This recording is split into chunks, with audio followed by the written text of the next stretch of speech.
Have you ever wondered how the rich get richer, or even how people start from zero and grow to multi-millionaires? The truth is they follow these 8 stages that no one really talks about. So whether you make minimum wage or just a middle class earner looking for what is missing from getting you richer, then this video might just be one of the biggest game changers to achieving your financial independence. I know when you hear financial independence, you're probably picturing someone with millions of dollars sitting down somewhere and they're just chilling on the beach, sipping their margarita. But I want to tell you that that's not true. There's multiple definitions of financial independence depending on your financial goals and depending on your financial situation. For instance, someone who is looking to grow their emergency fund, their definition of financial independence might look something like, I need to have $15,000 at X years.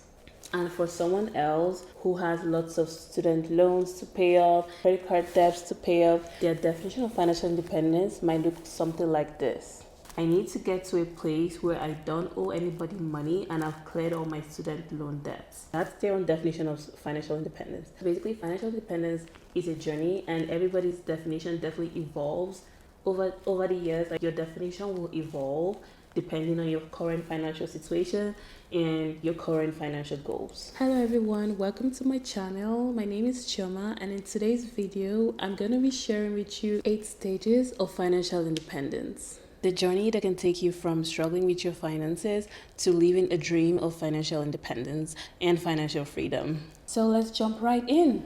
Stage 1 of financial independence is financial awareness. So at this stage, you want to be aware of your current financial situation. So whether you're a low income earner or a high income earner, this is a stage where you want to be aware of it and acknowledge it. You cannot really grow from what you don't acknowledge. So once you acknowledge it, that's your very first step. Understanding your spending habits is crucial to beginning your financial journey. On that note, after you've identified all these key areas, you want to start tracking your income and expenses and see areas where you can possibly cut back on regarding your expenses. So the next key point here, after you've identified the key areas, is to start tracking your income and expenses. Personally, I prefer to use a Google spreadsheet to keep everything organized. My Google spreadsheet is broken down into each month. So I have my Google spreadsheet all the way from January to December, so that each month I know where my money is going and I know all my earnings for that month. See areas where I can cut back on to make sure I'm achieving my financial goals. If you want a copy of my budget tracker, I'm just going to link that in the description below. And Stage 2 is getting out of debt. This stage is one of the hardest part for most people, but if you're struggling with credit card debt or student loans or any debts that you currently have, the best way to move forward to the next stage or to move forward in your financial growth is to first aim towards clearing out those debts so that you don't keep paying interest to these creditors. There are different methods that you can use to clear out those debts, and I have also explained that in my previous video, so you can definitely check that out. I'm just gonna link it somewhere here and check it out so you can know ways that you can actually get out of those debts in the quickest way possible, because you don't want to keep paying interest to these creditors. And the next stage is growing your emergency fund or building a safety net. So this is where you want to actually work towards growing your emergency fund. Typically, you want to work towards growing 3 to 6 months of your living expenses just as a cushion for whenever life happens, maybe a job layoff. You can choose to start small and eventually you can grow how much you put in every month. So if you cannot afford to put in $1,000 every month, you can choose to start small and put in maybe $500 every month. Basically, just check your financial situation, and ideally 20% of your monthly earnings should go towards growing your emergency fund. If you're growing your emergency fund, you don't want to leave that money in the same accounts that you spend from regularly. You want to take that out completely to a different account, possibly a high yield savings account where you don't have easy access to it. So make sure it's separate. You want to also automate your savings so that every month it automatically goes into that emergency fund you're looking to grow. So now that your emergency fund is in place, it's time to focus on maximizing your income. This is very crucial because the more you earn, the faster you can achieve your financial freedom. Whether you're negotiating for a raise within your company, or you're starting a side business, or you're investing in learning a new skill that could potentially increase your earning potential. Actively increasing your income accelerates your journey towards financial freedom. You can do a simple research on your current position and see how much you should be earning, and then you can ask your employer for a raise.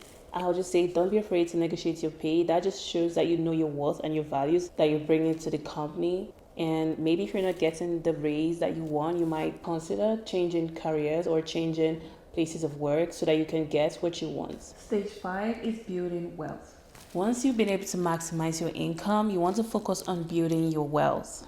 And what does that mean? It just simply means through investment, making calculative risk and investing in stocks or the real estate market.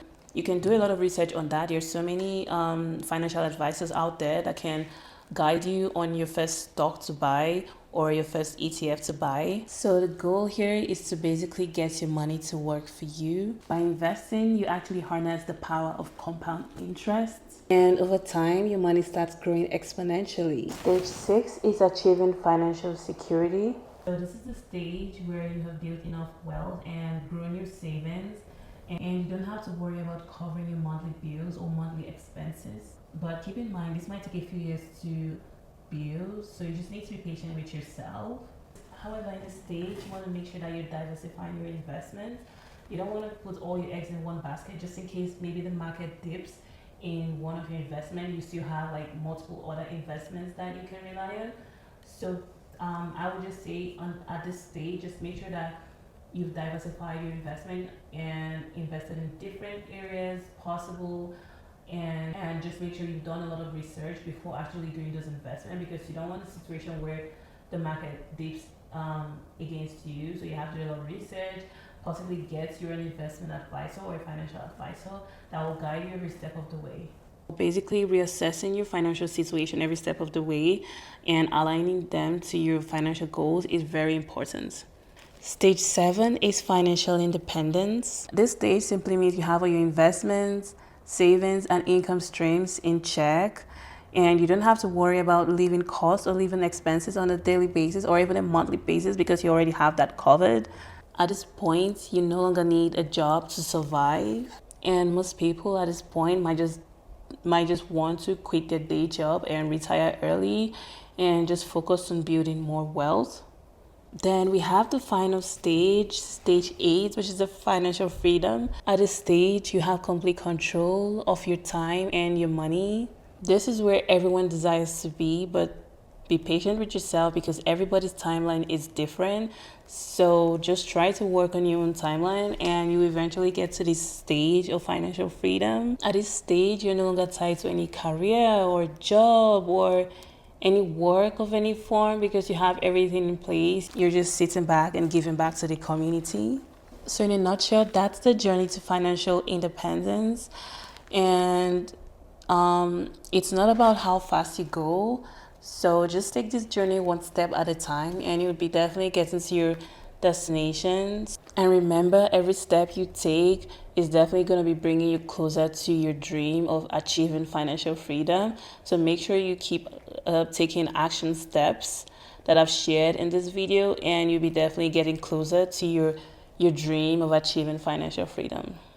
Finance is definitely a journey, just like the stock market. It goes up, it goes down, it goes up, it goes down. So if you find yourself in a situation where you were elevating up to stage 5 and then you just slipped up a little bit and just came down to stage 4, that's okay. You just have to keep going and stay consistent and stay motivated, and you eventually get to your destination. But yeah, that's all for today. Hopefully you're able to learn something interesting today. Comment down below what stage you're currently at and how long it took you to get there. And if you enjoyed this video, don't forget to give it a thumbs up and subscribe if you haven't already. And I'll see you in my next video.